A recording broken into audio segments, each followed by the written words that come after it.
the man behind the hustle and grind. This is pride, courage, determination, and perseverance. Welcome to No Luck's Given. I have videos running, camera, audio, and let me go ahead and get my sound. Thank you. You're so official. Hey, man, you know what I'm saying? So let's go. Let's go ahead and open this up. So we're just going to go ahead and open it right here. Welcome to the No Luck's Given podcast with my co-host, Brother Luck, lucky brother. Lucky brother in the building. Chef And, Luck. man, I'm excited for this podcast. And this is probably a good opening to kind of recap what we just told our crowd here on live, like where we're at, because, you know, we've had 7 weeks of this studio being built. We are in the studio. This is where we're cooking a podcast now, and which is super exciting. But let's go ahead and give our fans who are listening, who are just now tuned in through the video, you know, what is going on in here? Well, update. I think the most important part is, like, let's recap what's happened just this week. All right, so, that's fair. So let's start today. So today, the entire roof got ripped off. Oh my God, I could tell y'all some good stories because I was here and brother wasn't. I was like, oh snap, what is going on? So they, I mean, you know, they were supposed to do it last week. Obviously, the rainstorms happened. They couldn't get to it. So they just jumped in today. They were like, we're going to go for it. And they showed up this morning and just started ripping the roof off. Yeah. So all the debris is falling down in between the rafters into the space. And poor Dana's sitting here. I'm trying to work. I just opened up my computer and it just started falling down. And you know what? At first, I was thinking to myself, like, you know, I'm just gonna keep minding my business. That's what I thought. But then when, like, I don't know what they tore up, but once that water came through, you know, and, you know, just a flashback yesterday, you know, standing water on the floors, you know, in here with this leak. So, yeah. So, I mean, the best part is I come in and Dana's got a hoodie on and it's just raining debris and he's working through it. He's like, I like it here. I like it here. Hey, man, I just put the hoodie on, even though the debris kept falling on me. I just kept thinking, like, you know, I got to make sure some of this stuff is covered up. Yeah, no, the plates. Protect the house. Protect the house. I mean, that's the most important part. So that was today, right? That's Plus, today. We decorated a bathroom. Right. Decoration. Right? Yep. Put the nice little touches on there. Put some curtains up. Which I was impressed some by. Rugs. That's some nice floral piece. Floral. I'm just saying. Just saying. You could be an interior decorator. I could be an interior decorator. There's another job calling your name, brother. So we got the bathroom done today. I'm going to go live on my Facebook, too. I had jury duty, which I ended up getting out of, which my was man awesome. got out. Shout out to you. You know, I showed up. They said, we got enough jurors. You can just go ahead and leave. And I was like, go. Bye-bye. Man, good for you. So that was just today. Yesterday, we started kind of working on some stuff in the kitchen, getting things finalized. Some of the pottery showed up from Mark Wong. Mark Wong does amazing stuff out of Manitou Springs. So he made us all this gorgeous pottery. So that's sitting on the shelves now. So that's up. We also got the glass racks installed. We're starting to hang the racks up above the bar. Nice touch. So we got the water glasses showed up today. The silverware showed up today. So we got plates. We got glasses. We got silverware. Yeah. We're going to have new tabletops, hopefully today or tomorrow. We scraped the decals. Scraped the decals today. I climbed up a very tall ladder in clogs. From Top Chef to the top of the ladder. All the way up. So, yeah, we scraped decals off windows today. And, I mean, that was just today. So that's just today. This thing has been coming together, and it's pretty surreal to watch how much we've accomplished in 3 months. I mean, we've been working so hard, and to see the floors, the ceiling, the paint, the furniture show up, the kitchen come together, the electricity come together. We got electricity. Carpenters come in, build walls, drywall, framing. Got the floors. I mean, talk about those pillars. Those pillars have a story. Yeah. So these beams that are around the window frames are actually they're from the structures that held the Jim Beam whiskey barrels. Yeah. So these were actually, they're 100-year-old beams, which is, it's pretty cool that they've been refurbished and put into a space that's 100 years old. So, right. It adds that vintage feel, and I really think that popped. You know, that made it pop. It really does. I had matches what's it called? The rafters? Yeah, the joist up top, the rafters. I had one of the local media people come in today, and she was like, "Man, these beams are so nice." And I was like, "Yeah, we installed them." She's like, "They weren't here?" Yeah. Like, no, we put these in. So shout out to the team that did that, because those came together really well. Yeah, but we're getting close. We're getting close. All we're waiting on at this point is green light from a couple different organizations here in town. Some of the licenses and permits that we need, but we're just about there. What else did we do today? Oh, we got all the herbs in. Yep. So we plant. Yeah. Yep. So every pot that's in here, we have beautiful window space and window seals, and with all the sun that we get on the east-west, we actually have a whole bunch of fresh herbs and edible flowers. Sunrise and sunset. Yeah, so you get sun on both sides. So it was something I was paying attention to, noticing how much sun we were actually getting, and I was like, you know what, we could actually do some window pots. So they work out perfect. It's all of our fresh herbs, from cilantro to thyme to edible flowers. All that stuff's here. So just kind of a full circle of being able to utilize the space. No, that's dope. It adds that flavor. Amanda was just coming in, checking it out. All the plants adding that. Lots of oxygen. Yeah, oxygen. That's what she said. She said it gives us better oxygen to have plants in here. Yeah, so let's get into No Luck's Given, man. This is I don't know which week, but it's many weeks later. I think it's important. We're on like week 7, 8. I think 8 actually. This is week 8. Yep. But you brought up a good point last week. You said, you know what? We need to recap. We need to talk about the stories. Yeah. It is important. I think that's where we should start. Yeah, let me finish this thought, because I think that this is important for like our and then we'll hop right into the topic of this week. To finish the idea of what we're describing, we've come a long way, and then the usage of this studio, because you were kind of giving our the people who were here early the insider view, but this is like the creative space for you, like. This allows you to test. This allows you put on private, those dinners. This allows you a space to create the courses and classes. So this is like a creative, studio, kitchen film studio. And I think that's a, important piece to, elaborate on that. That's what you're building here, above the restaurant. Yeah, this is the incubator. Yeah, that's a good word for it. That's exactly what it is. We're up here thinking.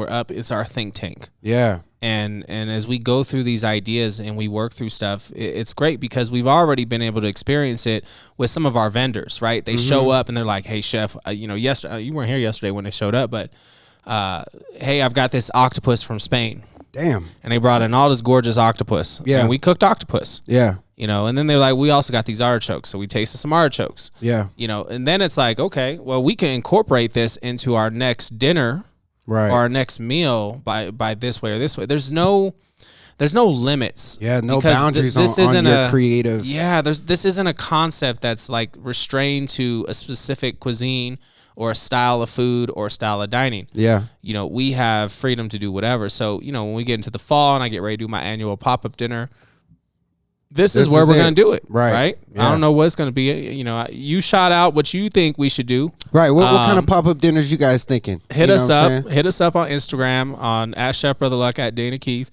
And let us know what you think the next pop-up should be. I know some of you guys are live right now on our Facebook, but that's a big piece. We have to figure out like what's going to be those crazy themed dinners. Because I think it's cool because having that creative freedom in the incubator allows you to test and really just dive into different things that maybe you wouldn't typically try. Like, for example, if somebody gives an idea to you, you could really, have a serious consideration of doing it. You know what I mean? Without the backlash or, hesitation, if you will. Yeah, I think there's so much opportunity.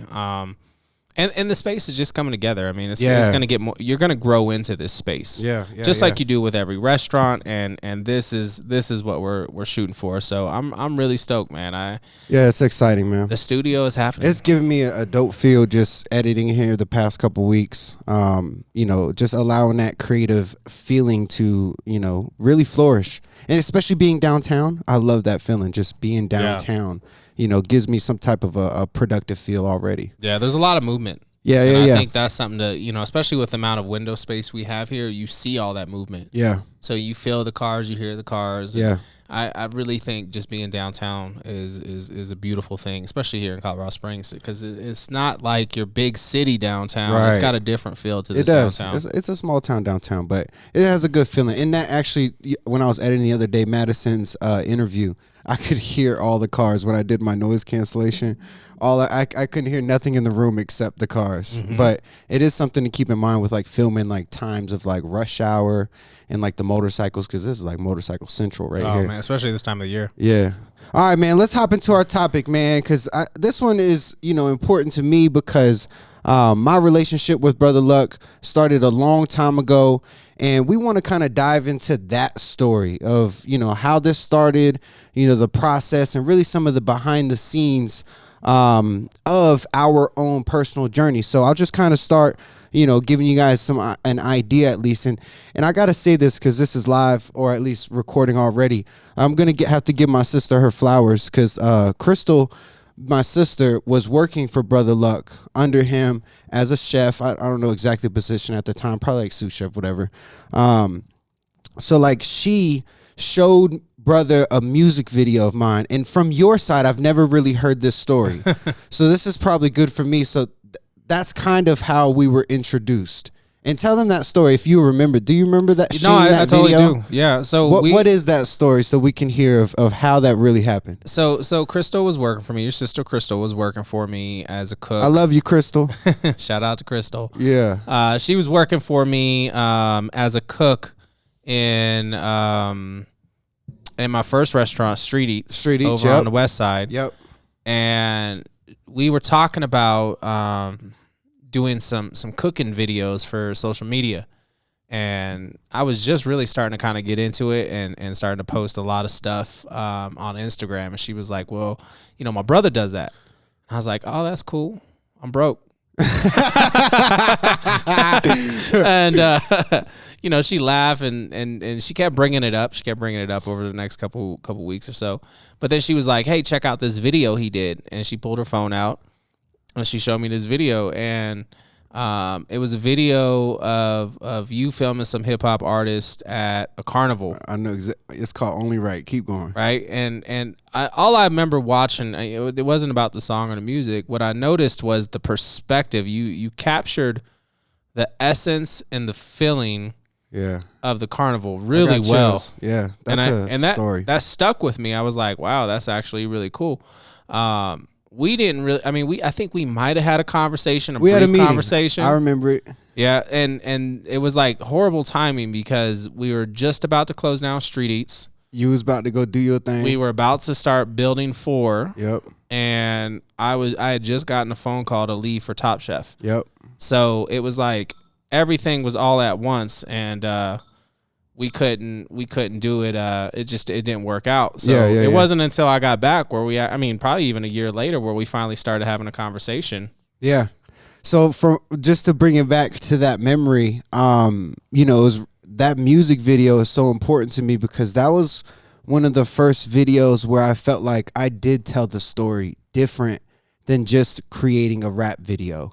And it's called Only Right on YouTube by King CZ, and that is the video that I know you saw. And then I remember we had our meeting inside Street Eats, and it was my first time actually meeting you. I met you beforehand briefly because of Crystal, and I came in the restaurant, kind of checked it out. It was my first time like actually walking upstairs because like there was a little upstairs part of it. And I remember just sitting in the window watching. Amanda was working at the time. I'll never forget this shit because it literally sits in my head. And we had a meeting real quick, and it was just like ideas. It wasn't anything concrete. And then I remember like right before the Top Chef, you called me. It was like, "Yo, I'm doing the Top Chef. Like it's time." Mm-hmm. Do you remember that? I remember it was just about to air, and I realized I didn't have any content that Top Chef didn't own. Yeah. And that's where I was like, we need to start filming something. And we did a steak video. I remember. Yeah. You came through. This is hilarious. I'm gonna have to post a picture. This is hilarious. You came through. We did the steak video, and I'll never forget. You came in with the most janky, bougie, horrible music overplay. I mean, it was like the worst elevator music in the world. And I was like, you obviously don't know me yet. So Nah. It took a minute. It took a minute to understand like your roots in hip hop and what you like. And even sometimes like the song choice is tough because I know what you really like. And sometimes maybe the film isn't that mood, but that is hilarious because I remember coming in filming this steak video, right?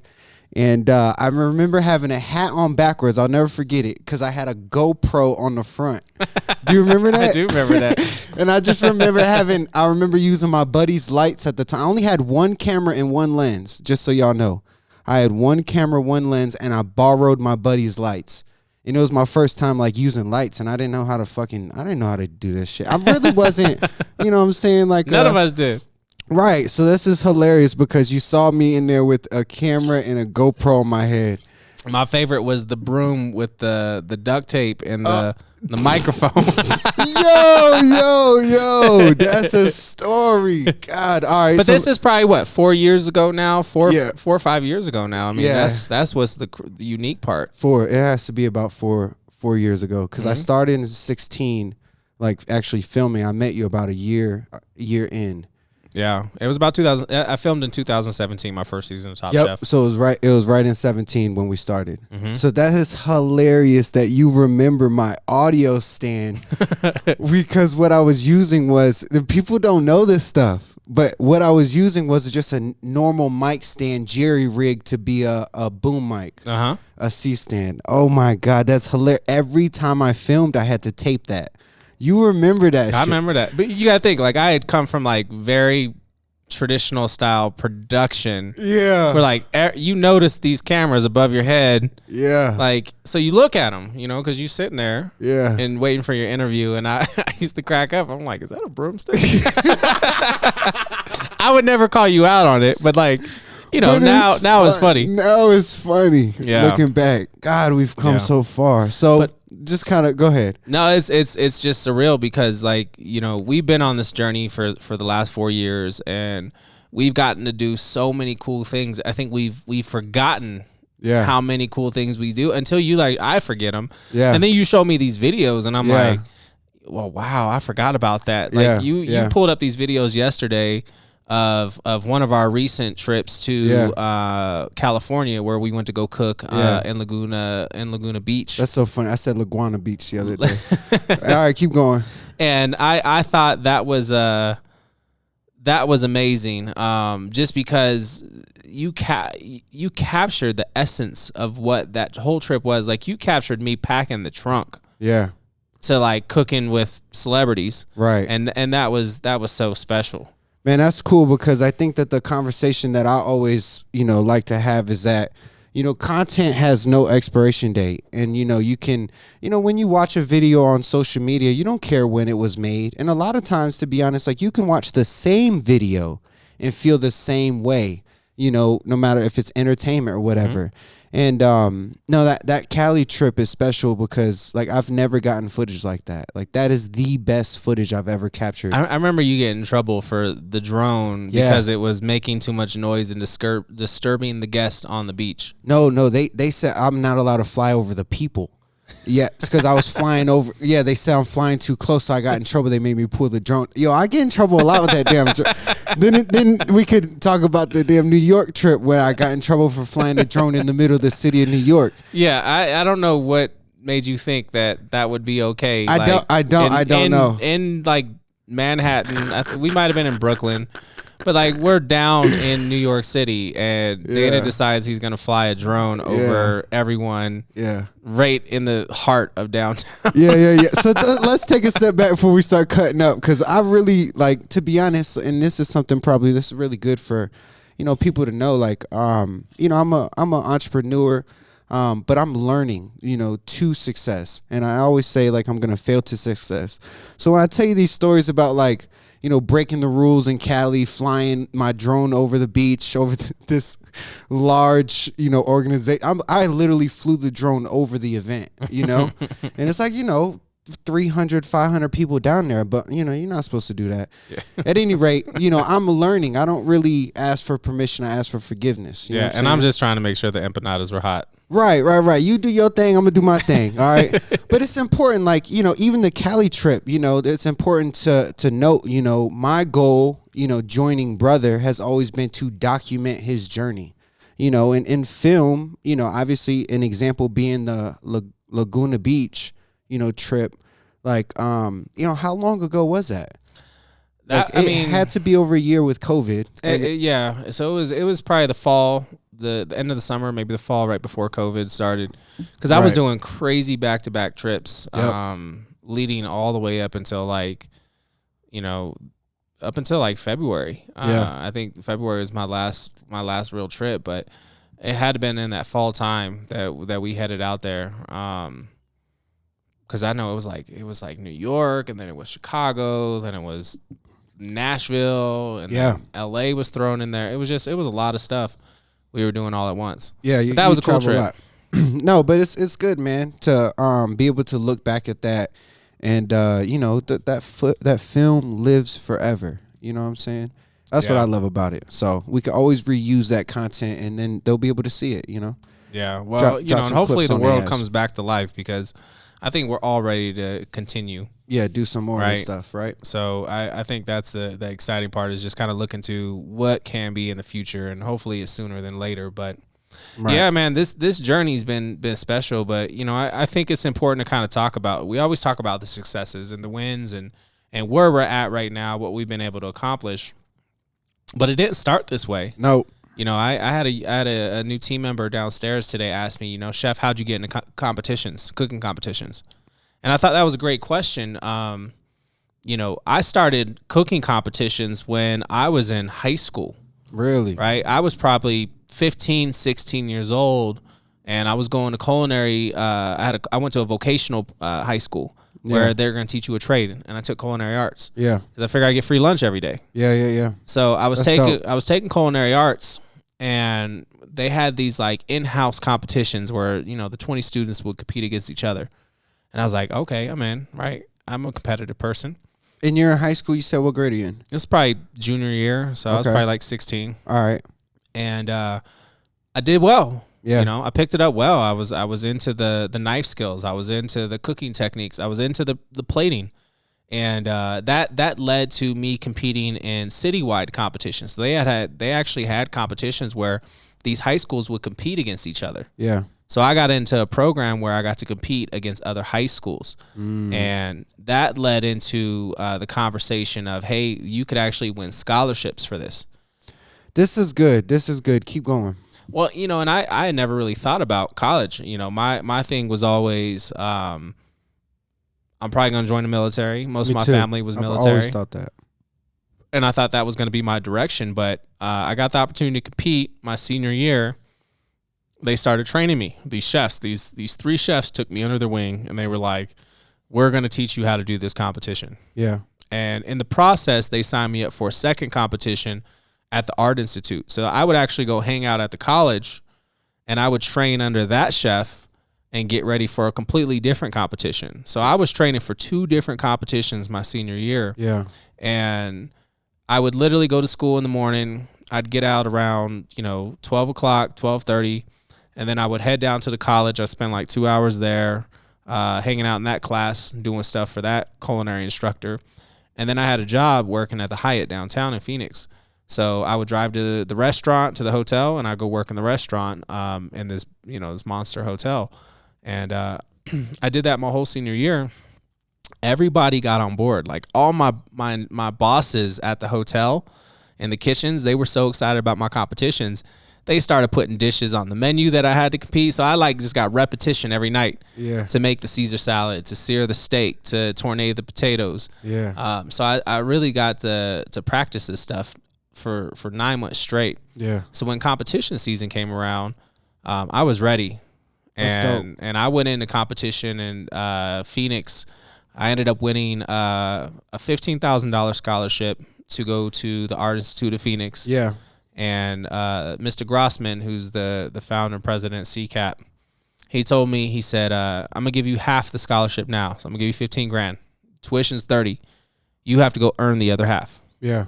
And he just didn't give me the whole, he could have given me the whole money. Right. But he said, you have to go earn the rest. That's a powerful message from a mentor. I thought it was unique because I knew I wasn't done. Yeah. So I went to the Art Institute to do that competition, and I ended up winning first place. I won Best Teen Chef in Arizona. Whoa. When I was in high school. Yeah. So I got first place. Yeah. And that sent me to compete in nationals, which was in Atlanta, which was really cool because all my family was there. So my mom and I flew out to Atlanta. My grandmother, a couple of my aunties were there, and I competed in Atlanta. And I competed against all the winners from across the country, and I ended up winning fourth place, which was another $15,000. Wow. So I ended up walking away. This is in Atlanta. In Atlanta, in the championship, ATL. you won fourth. Yeah, got it. And I got a whole nother 15 grand. So I had a full tuition, $30,000. So when I got to like check into the Art Institute, my first year of college, I was like, hold on, let me pull out this paper. There's 15,000. Right. I think I got another one. Right. There's another 15,000. Right. And I had a full ride. Yeah. And that's how I got into cooking competitions. Okay. I think this is important to back up here because you got into the cooking competition out of intrigue or like some type of interest. Like you weren't a professional at that time. And there's something to be said about, not the best opportunity. It doesn't have to be the prettiest opportunity to find, greatness within it. So you joined a competition that you weren't even familiar with, and then you found some type of joy, found love for the craft, found a passion, you nurtured that craft. But I want to point out that in the beginning, you weren't, an expert at all. No. And what were you feeling at that time? What made you do that competition? It was the recognition. Mm-hmm. That recognition that I was getting from those male role models that I had. Yeah. Those gave you grown confidence. men were like, good job. Yeah. But they gave me discipline to be able to perform. Yeah. Right. And when I performed, they measured my success. Yeah. And they did it with positive reinforcement, which I hadn't really known much in my life up until that point. Yeah. So everything had always been so negative, right? So for a grown man to be like, "Hey, nice job. You're really good at that." Yeah. I became thirsty for that attention. I wanted that attention again. That's what you always reference that, and I've never connected that story to when you first did competitions. Yeah. And I think what I'm trying to point out here is that, brother found opportunity within, a small community first, right? So you went to your local competition and then you found other opportunity within that. One led to another. Well, you got to think I started chasing boss's approval, right? I went from my culinary instructors in high school and their approval to my bosses in the industry. In the Hyatt. Right? Yeah. And then I went into the Art Institute and looked for the approval of those competitions because I was on that competition team all through college. So we traveled around as a competition team competing against other colleges. Yeah. So I was looking for the approval of that instructor. And that's always been my thing. Like, you're trying to gain approval. You're seeking approval, which makes you work harder. At least that's a motivator for me. That's interesting. So how does the approval, because then it spins. Is that kind of what it is? Like the approval gives you confidence? Yeah, because someone's telling you you're good at something and that feels good. That's that euphoria, right? That's that like on Instagram. So it's that feedback. That's our social. That's our social media before this social media was people talking to each other, especially your leaders. Yeah, your leaders uppers. saying good job. Right. And I think that's something that gets lost nowadays. It's all digital. Yeah. But that for me was so powerful. I always wanted that recognition. I always wanted to be the standout. I always wanted to achieve and get that pat on the back. This is good because, even for me, while you were telling the story about your mother going to Atlanta with you, that's something I'd like to ask her, in our interview, as far as for the documentary that I want to build that's a good question about the early stages of your cooking career. You know what I mean? Of whether like her take on it, like what she saw you going through versus like what you would say during that time period. You know what I mean? That dynamic is pretty interesting to me.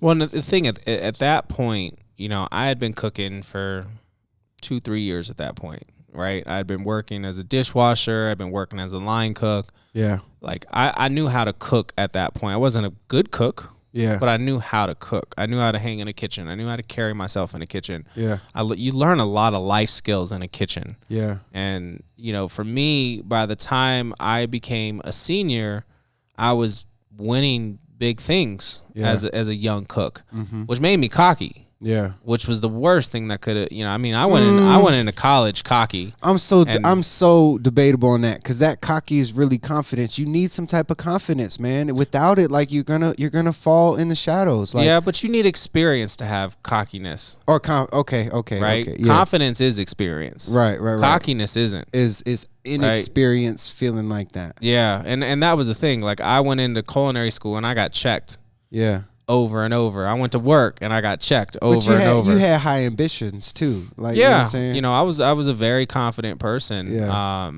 But I paid attention and I messed things up, but I still try to do them better. I tried to learn. Yeah. And I was always ready to learn. So that's where I really started to pay attention. Like, I remember the first time I opened up the French Laundry Cookbook back in like 2000. So this is, I don't know, 21 years ago now.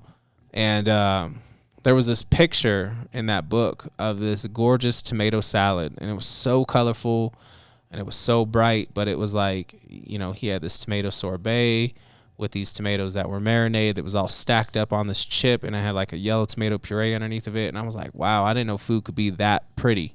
And I remember that picture made me want to make my food more pretty when I plated it. Yeah. Like it was the day I grasped the whole concept of, like, you eat with your eyes. Wow. Yeah. And that was a turning point for me, because then it led into the Charlie Trotter books. Then it led into, we used to go sit, because we couldn't afford cookbooks back then. So my buddy and I, we both worked in the restaurant together. We would go sit in Barnes and Nobles and grab all the new cookbooks that came out, and we would literally, like, take notes. Yeah. While we would sit in there, and then put the books back on the shelf and go to work. Yeah. And then we'd go to work and, like, try those recipes out and try those dishes out. But it was like every day before work, that was like, go to the gym, go play basketball, go to the bookstore, and then go to work and cook. Yeah. And that was a routine for months. And, when is this? Give me a time frame. When are you going to 2000? You're still in high school? No, I just graduated. Okay. Yeah. So I was just in the work field. Yeah. So that's still early, like a couple years into knowing how to cook.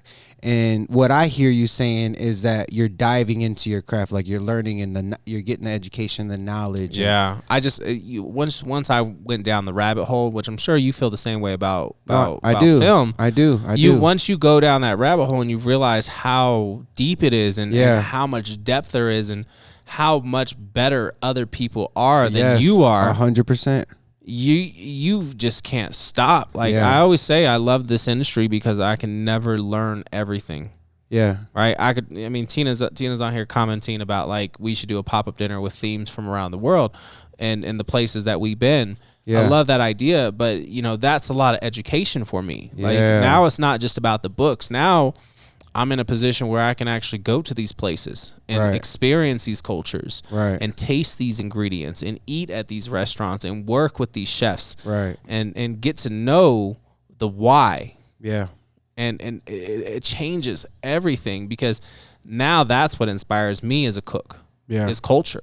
Right? I love getting to experience another culture because it's going to just reinvigorate me. Yeah. It takes things to a whole nother level when it comes to my cooking. No, you said that last podcast, and you said it, and I edited it today, so I know exactly what you said. But you said there's like so many different citruses in the world that you could never per se be an expert. So it allows you, to be a forever student. Mm-hmm. I mean, think about this, right? So you take a picture of a butterfly. Yeah. How many different types of butterflies are there? Oh, yeah. So how do you even begin to tell me that you know anything about a butterfly if you've only taken a picture of 4 or 5 of them? Right. Let alone then you get into the lenses, then you get into the editing, and each one's different. So you have to edit them each differently. Right. So it's the same thing with an ingredient on food. Like, how do you begin to tell me you know everything about food? Right. if there's so many different varieties and so many different cultures, Right. and they all have different perspectives? This reminds me, there's like an analogy. There's some type of a streamline between like hip hop, like there's your predecessors before you. You have to learn, what came before you, the history, and that's applied to like cooking, like the history, of those ingredients, of their culture, and that's pretty interesting to me, like the parallels between different crafts. Absolutely. I tell young cooks when I talk to them about creating dishes and we're talking about flavor profiles, they're all so excited. They're like, oh my God, we're going to take tarragon, we're going to take vanilla beans, and we're going to mix it with sour cream and horseradish. Yeah. And you're like, horseradish? Yeah. Like, that was working until you got to the horseradish. Yeah. Why? And they're like, oh, I just thought of it. I think it'd be really cool. And my question always back is, well, why would you think of something when we've been cooking for thousands of years? Oh, wow. Right? Yeah. Those flavor profiles have already been tried and tested. Right. So go back and read Right. something from 100 years ago, from 50 years ago, from 10 years ago. Yeah. And look at the flavor profiles that they did. How it worked. Why it worked. Yeah. So now you can go back and be like, okay, goat cheese, orange, and fennel all work together. Yeah. That's interesting. Now you can rewrite any dish. I don't care what the dish is. Yeah. If I want to turn it into a pasta dish, if I want to turn it into a soup, I want to turn it into a dessert, I know those flavors work. That's interesting because for me, like, when it comes to film, like, I know I'm not the best video creator, but I feel like, I execute on an idea. Mm-hmm. And from what you're saying, at least for me, I know what works because I watch, I study it, in whether it be a commercial. Now I watch movies. I watch movies totally different now. And I see what works, and I take some of those principles of what works. And, there are some rules to film, so I play within the rules, but then you break rules. Those are your creative freedom. But the reason why I'm saying this is because I can learn a lot from what has worked, whether it be movies or other productions. Yeah.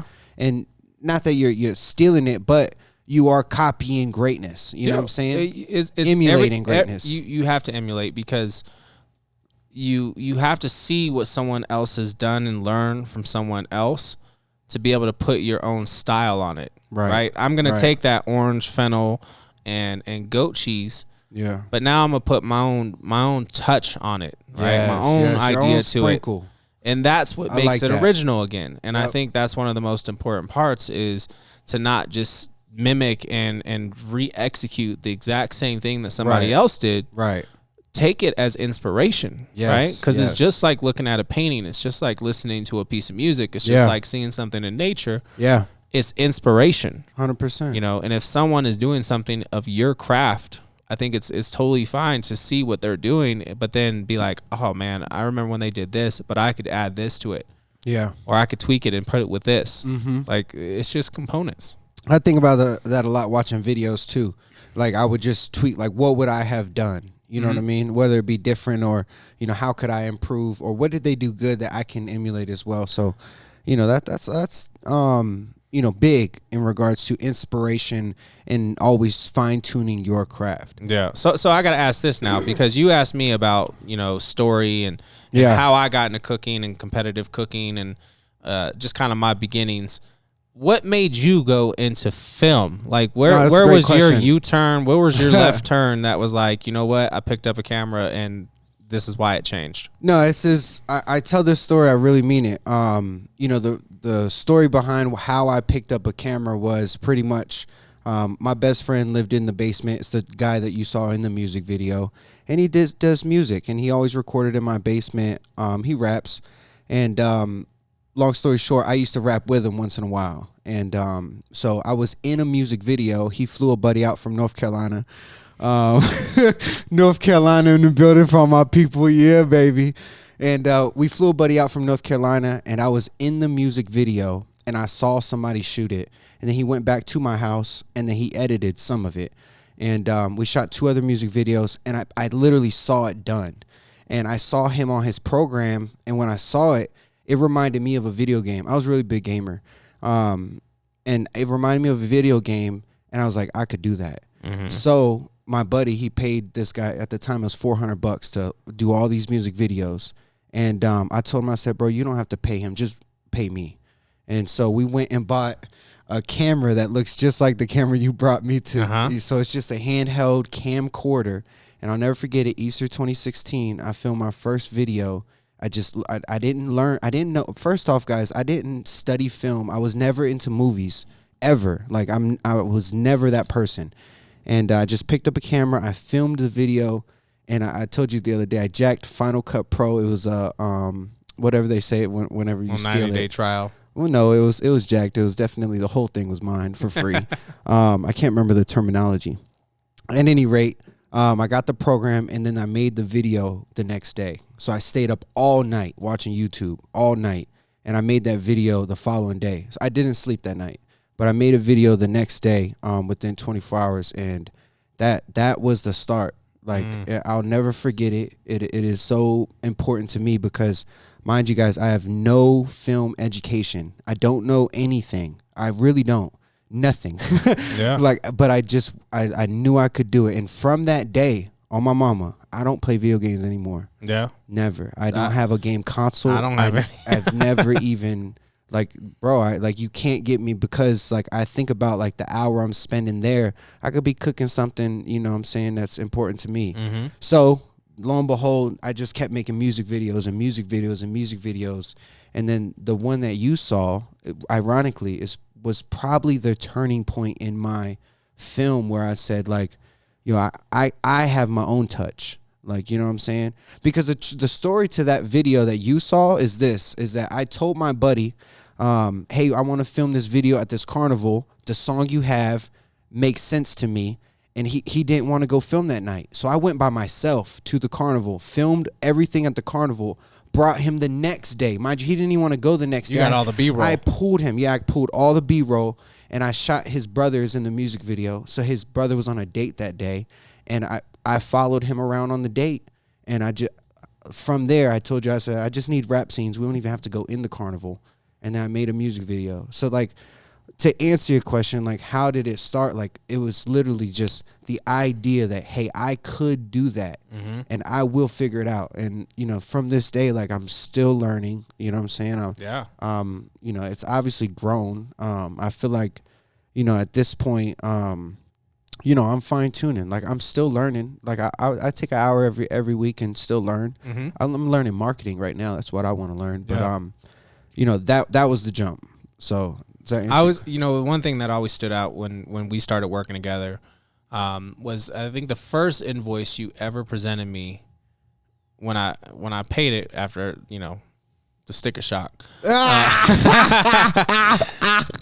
I paid it, you took that money and you reinvested it into better equipment. 100%. And I took every dollar of that invoice. That stood out to me so much, and that was the moment where I was like, you know what, I want to work with this guy more. That's powerful, and that just shows it showed your integrity as and just ambition.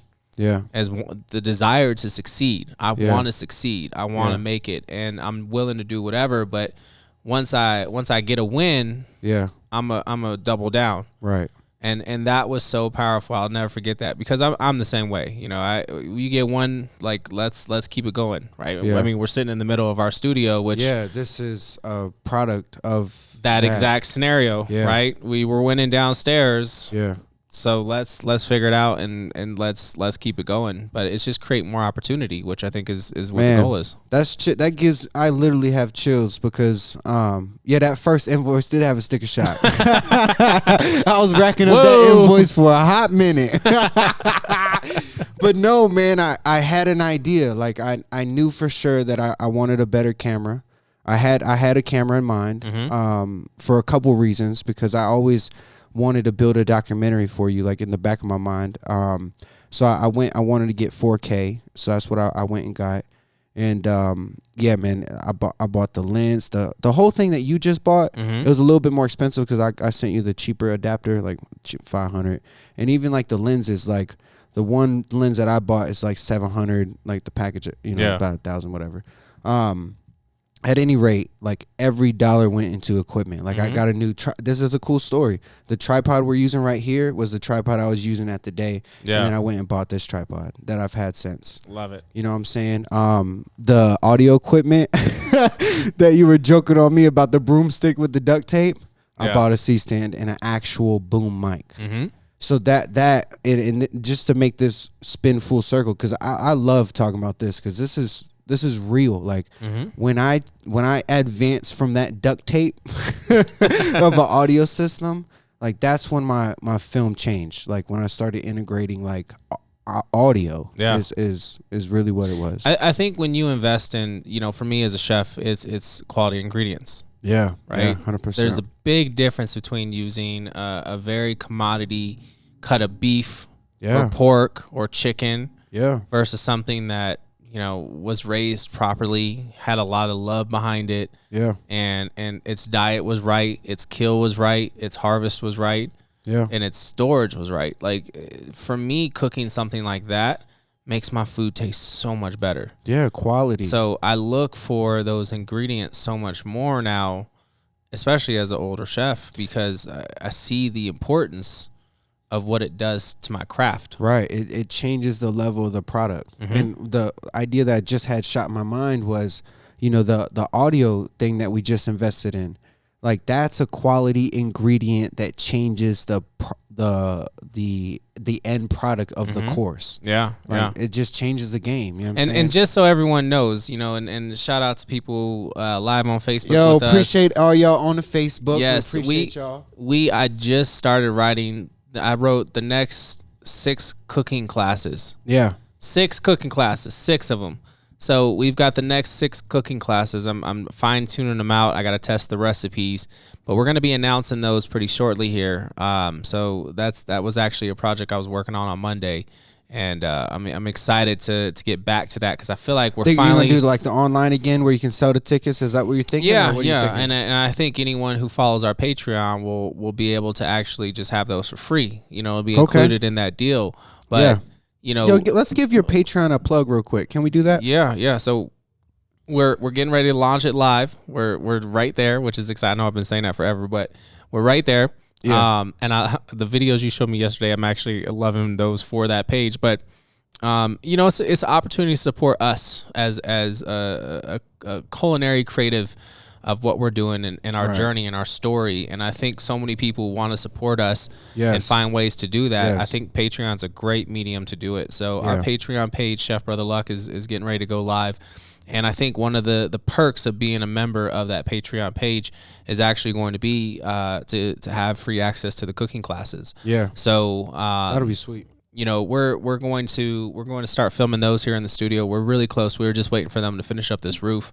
So we can actually start cooking up there, because that's one of the goals for me to be in that kitchen. And I think with those mics, that's gonna make that audio so clear when we start talking. Yeah, for sure. You'll be able to move around the kitchen, talk about it and still be hooked up, with that audio. So soon we'll be using windscreens because we'll be outside doing this stuff. That's hilarious.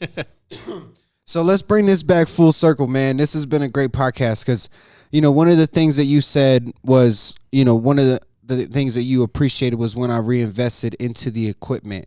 So take me back and let's just kind of build off of that. Like, what are those steps that, or even like your favorite, because I know wine dinners was one of the fundamental pieces that we've built on, but what are some of those other stories that maybe we could share with the people in regards to like our journey? What would you like? Anything come to your mind?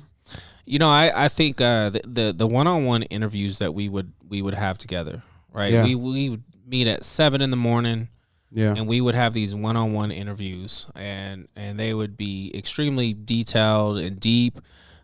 We would explore all kinds of unique topics, but the one thing I think was most important about a lot of those conversations that we filmed, which is great content, by the way, was it got us comfortable with each other to be able to film for the future. Yeah. Because now the a lot of that story is there where it's like, oh, I get it. I resonate with that. Okay, this is real. Yeah. And I think those were so important and so crucial because we've told so many stories. Yeah. Over the last 4 years of all the stuff that's been going on, which is a lot. When I sit back and actually think about how much we've gone through from 4 to opening Lucky to doing the studio to COVID to traveling to TV shows, like it's just it's a whirlwind. But like those were so important because it made us even more smooth when we would do videos in the future. Yeah. Like when I think about doing some of our theme dinners, our pop-up dinners, how many times now is it like I can walk in that room, kill my interview and get out, one take, and knock it out in 5 minutes, right? And it's like because I don't have to say anything to you. Yeah, I don't have to run down anything. And it's funny because like you had your boy there the last time when we did the Wizard of Oz, and I remember his reaction was like, "Damn, that was smooth." Yeah, like it caught him off guard. Right. Because but it's because we've done so much work together. So I think to translate that to everyone else. When you're building your team, when you're building your partnerships, relationship, when you're building these relationships, it really is about getting comfortable with each other, and it's dropping guards, dropping walls, being vulnerable and sharing and learning how to trust. Yeah. And I think that's something that's so hard for so many people because we all have trust issues in our lives, especially in this country. We have extreme trust issues in our lives. Yeah.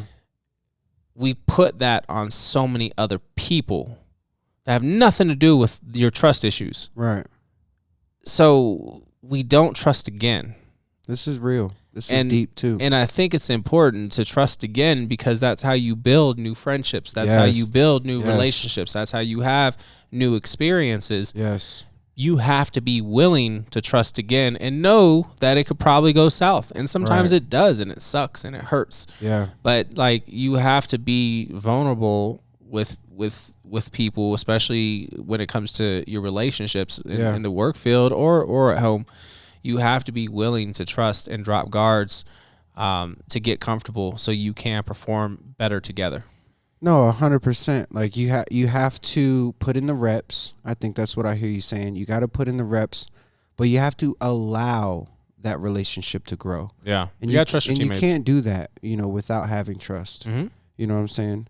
I do think that's big because we have put in, quite a few reps. I mean, I can't even tell you how many like terabytes of footage I have, and I know there's just reps and reps and reps within it. You know what I'm saying? Which there's it's not a memory in specific, but it's just something that I know that I love it when I'm in that moment. So like when we're at an event or something, it could be like a convention or like a cooking demo, whatever the hell it is. Sometimes you talk to me without saying a word. Mm-hmm. That's because of the reps that we've put in. Yeah. That you be like, you know what I'm saying? You just talk to me without saying nothing. Yeah. That's hilarious. It was one of my It's the trust because like Tina could do the same thing, because obviously Tina and I are bonded forever. Yeah. But like her and I were in New York. We were filming with the Wall Street Journal, and I was doing this interview. And she was in the room, and it's when Tina's in the room filming with us, which you have some great footage, by the way. Yeah, we gotta plug the bloopers. She doesn't let me get away with anything. Yeah, right. She's like, she no, knows you for who you're being are. fake. Yeah, no, stop playing the role. Don't be the top chef. Like, don't be chef brother. Like, and she did that. I was in the middle of this interview, and this journalist was trying to get some depth out of my interview from me. Yeah, and I kept playing the TV role personality. Yeah, instead of just being myself. And she was able to like give me a look and tell me like go. Yeah. And I saw it, I felt it, I knew what she meant, and I killed my interview after that. Yeah, right. Yeah. It was natural, it flowed well, but it took someone who I trusted to like call me out and be like, "Hey, like that's not real. That's not true." Nah, that goes to show you have to have that rapport to even be able to catch those signals to then be able to deliver a message to allow a different outcome. Absolutely. So it's another story that I love to tell, or at least, I think it would be valuable to share because, let's be honest, guys. I was never really like a food person. I wasn't really into all like the celebrities and stuff like that.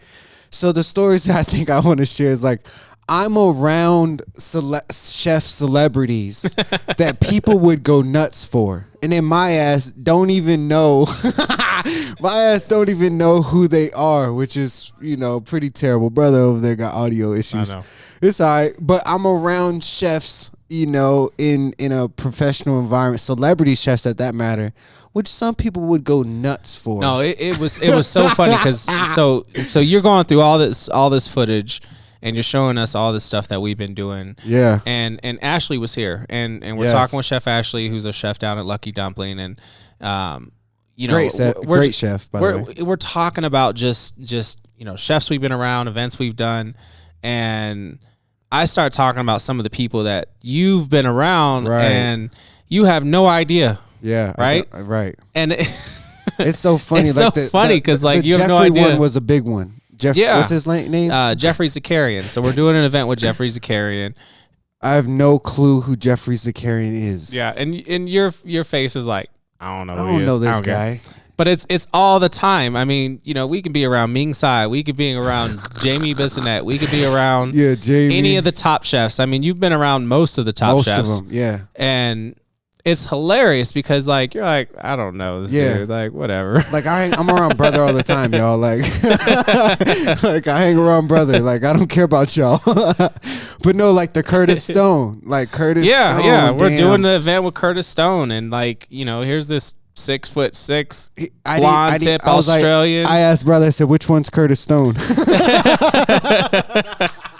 You had no idea who Curtis Stone was, but no, I didn't. It was funny because like a lot of people that are fans of this industry get really excited about it, but like for you're behind the scenes and you don't see it that way, and I'm sure you are that way with music artists as well. I have too. my own things I fan about, right? But it's like it's so funny because. It is funny. I've had the opportunity to work around a lot of great chefs and get to work with people I've seen on TV or I used to look up to or idolized and wanted to mimic. Yeah. And it's pretty cool to actually be in the same room with a lot of these people. Yeah. But I think it's even more unique when I see it on film, and I'm like, wow, that's great. I don't even realize the magnitude. That you're right next to a Curtis Stone on a video. Yeah, I mean, I'm sitting there signing autographs right next to Curtis Stone. Right next to him. Right. Like, that's pretty cool. That was special. You're right across from Jeffrey Zakarian at the damn event. Like, your table is right across from his. And that's hilarious. Yeah, because I don't think about it that way. I'm just there to do me and be me. Right, 100%. I'll never be a celebrity in any opinion, like it's just not who I am. But because you are a human being at the end of it. But it's still pretty cool to look back and be like, wow, I have cooked with a lot of amazing people, and that's one of the things I'm excited is to start getting those people out here, to come do dinners up here. 100%. Like this is such a cool. All right, I'm just gonna tell y'all a quick story because this is fun to talk about our past and stories like this. So. And just so y'all know, Top Chef, when brother was on season 15, was that your first one, right? Yeah, season 15. So season 15 was my first time ever watching Top Chef, and I watched the whole thing, from front to back, and so I've been able to meet a lot of the cast members on that season. Yeah, some of my favorite stories, I have to say this, was eating Chris Scott's biscuits. My favorite, to be able to see it on TV. To be able to meet Chris. Chris is a wonderful human being. I love Chris's soul. And then to be able to eat his biscuits at James Beard House too. We went to James Beard House with, and that's another thing. I don't have a true understanding of the history of the building. Like I told somebody the other day, I was like, James, Dana's cook. He's like been in the James Beard House, and they were like, What? Like, what? He's like, I don't know what that means. I was like, what you like? You know what I'm saying? I just went there. I don't really understand. But all right, so you're like walking around in the shower and like no respect. But nah, man, the what? This is the only story I want to say. is the only time I've been starstruck, the only time was Adrian, because I was such a fucking fan on the show. Yeah. I was like, once you got booted off, I wanted Adrian to win so bad. And so when I saw her, and she's married, so all respects to her husband. But when I saw her, I was in love. She's so talented.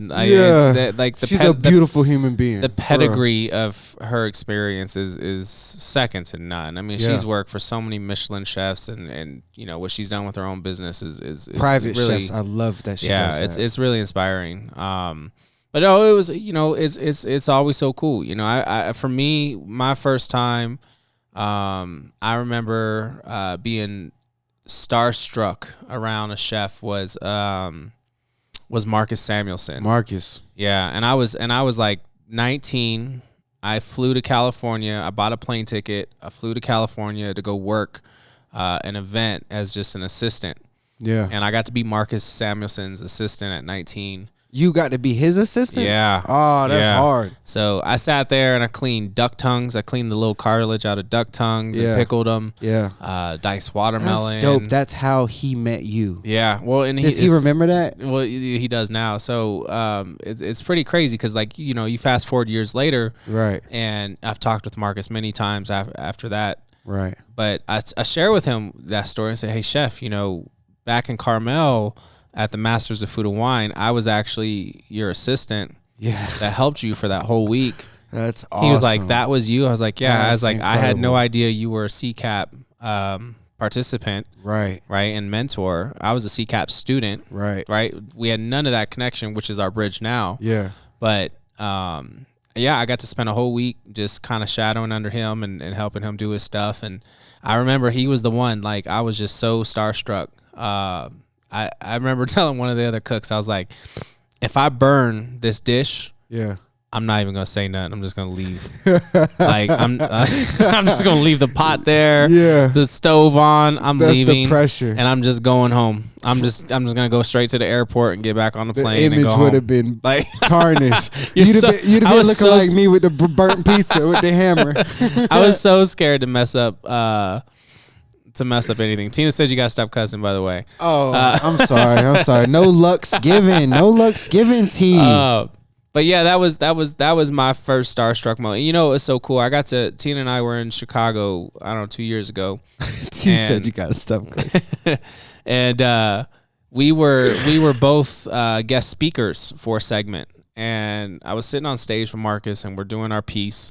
And afterwards, he goes, you know, brother, he goes, I'm always so inspired by every time you tell a piece of your story. Wow. He's like, I learn something new every time. He goes, I'd be more than happy to write the intro for your book. Wow. No kidding. Yeah. So I almost said no shit, but I did it for T. But no kidding. She put a heart. So Marcus, I'm definitely going to take you up on that because, you know, it's in the works. And I think I would be honored. Like, that's incredible. What an amazing story that you know, you're out of your way to be his assistant, to then full circle come around to be, you know, a giant in your own industry. With all respect, you are your own giant.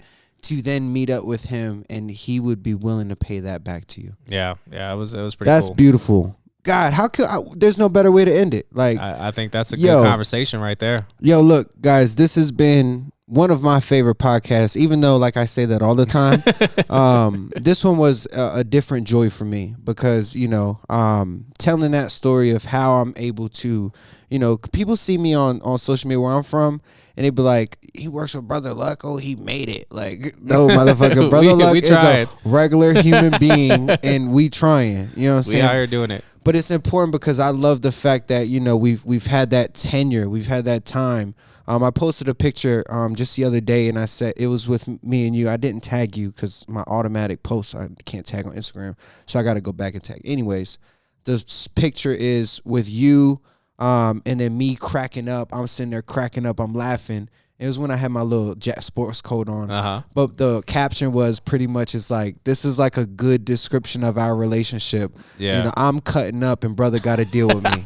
and I put that I love you for it, that you deal with me. Hashtag my favorite podcast. Hey, hashtag my favorite podcast. Look, y'all, this has been a great episode. You know, I want to, you know, I always try to give, our listeners some type of a tip or some type of, motivation or inspiration for them to take along to apply to their journey. So this week, as we talk about, our journey and our own, tenure and experience through time, like, what would you say to somebody in regards to building? Because I do believe that's our topic, is how we've been able to build this relationship. So what would you say to them, your advice of the week before we take off? I think the most important thing is it doesn't matter who you idolize, who you respect, who's the tycoon in your industry, who you're looking up to. They started somewhere. Wow, that is powerful. So don't view their success, their accomplishments. Yeah. Understand those first steps. Yeah. Understand where they reinvested in themselves. Understand where they believed in themselves. Understand where they built good people around them to support themselves. Right? You have to pay attention to the beginning of everyone's journey. God, that's powerful. When you're idolizing their successes. Man, I got chills. Like, I really got chills on that one. So my tip is going to feed off of that, because how long you been in the business? My first kitchen job was 97. All right, so let's say 97. I'm going to do some quick math, because that's like 24 years if my math is 24, good. Is that fair? That's fair. So you a 24-year overnight success. So that's my message, is that don't compare yourself to somebody's end result. Like, your journey is different. And although Brother Luck's a 24-year-old, is that right? Did I do the math again right? That's 24 years. 24-year-old overnight success. You guys have not seen the 24 years of work. You guys just see the end result, but you cannot compare yourself to somebody else's end result or to their position. Yeah. So that's my tip is, have perspective, man. And don't compare yourself to someone else, their end result, because you're in a different, process. You're in a different space and time, and embrace it. So that's my words of wisdom. No, I love it. This is, I think what's great is we're starting to truly understand what we want to do, right? Because this is natural. This is a good flow. This is a good conversation. Yeah. And we'll add the cooking stuff into a different segment. Yeah, or a different it's deal. gonna be a different show. It's gonna be. We already know the title. It's gonna be a different show, and then we can have another show. But we can just build. Yes. And that's the important thing about this space. This is what the podcast should be. So as everyone continues to follow with us and rock with us and listen to us, just know that this is two business people, two entrepreneurs, two people who come from the very bottom, that are just trying to build something, but at the same time, share the wealth, share the knowledge, and give it to you, and let you understand our failures and our successes, so you can hopefully not go through those same pieces that we had to go through. Our broomsticks with duct tape. You know what I'm saying? We want to share that. Yeah. Because my whole message is fail to success. I really preach that. Yeah. Like one of my buddies, a dear buddy of mine, he reached out to me. He's a really great friend. But he reached out to me and he asked me, he said, "Do you think you're speaking failure into existence? Because you say fail to success so much?" And I try to tell him, like, no, I don't believe that. I believe that I'm inspiring people because I will continue to fail to success. Yeah, just documenting that journey. I'm no longer scared to fail. Yeah, let's talk about that real quick before we end. This is good. When Tina and I first started this business, she was the one who said, "If it's your fear that's stopping you, that's not a good enough reason." That's good. Right? Shout out T. To start the business. And I won't curse. And that stuck with me because it taught me to embrace fear. Fear is never going to go away. You're always going to be fearful. Yes. So I'm not scared of the fear anymore. Yes. Right? I embrace that fear. It's still there. It's not going away. But I'm not scared of it like I used to be. I'm much more willing to just jump. Right. And figure it out. Because that feeling, you said that last time, I listened to it today, that feeling is not going away of when you're falling. No. And you know what? If I screw it up, then I'll just start over. Amen. And that I almost cursed, but that is powerful. Yeah. That I will start over even if Bruh, that's where I'm at in life. All right, y'all, we got to go. This has been a phenomenal podcast. I am Danny Keith, official Danny Keith on Instagram. You can find me everywhere as Danny Keith. Follow me on YouTube, too. Yeah. But here goes Brother Luck. Go ahead. Ask Chef Brother Luck. Make sure to hit the subscribe button. Follow us on Apple, iTunes, Spotify, the whole thing. YouTube. Make sure to follow all of it. We are going to continue these great conversations, but you can always hit us up on Instagram, shoot us a message. We would love to give you a shout out. We love it. And on that notion, no luck's given, y'all. Peace. Peace. I love y'all. The man behind the hustle and grind. This is pride, courage, determination, and perseverance. Welcome to No Luck's Given.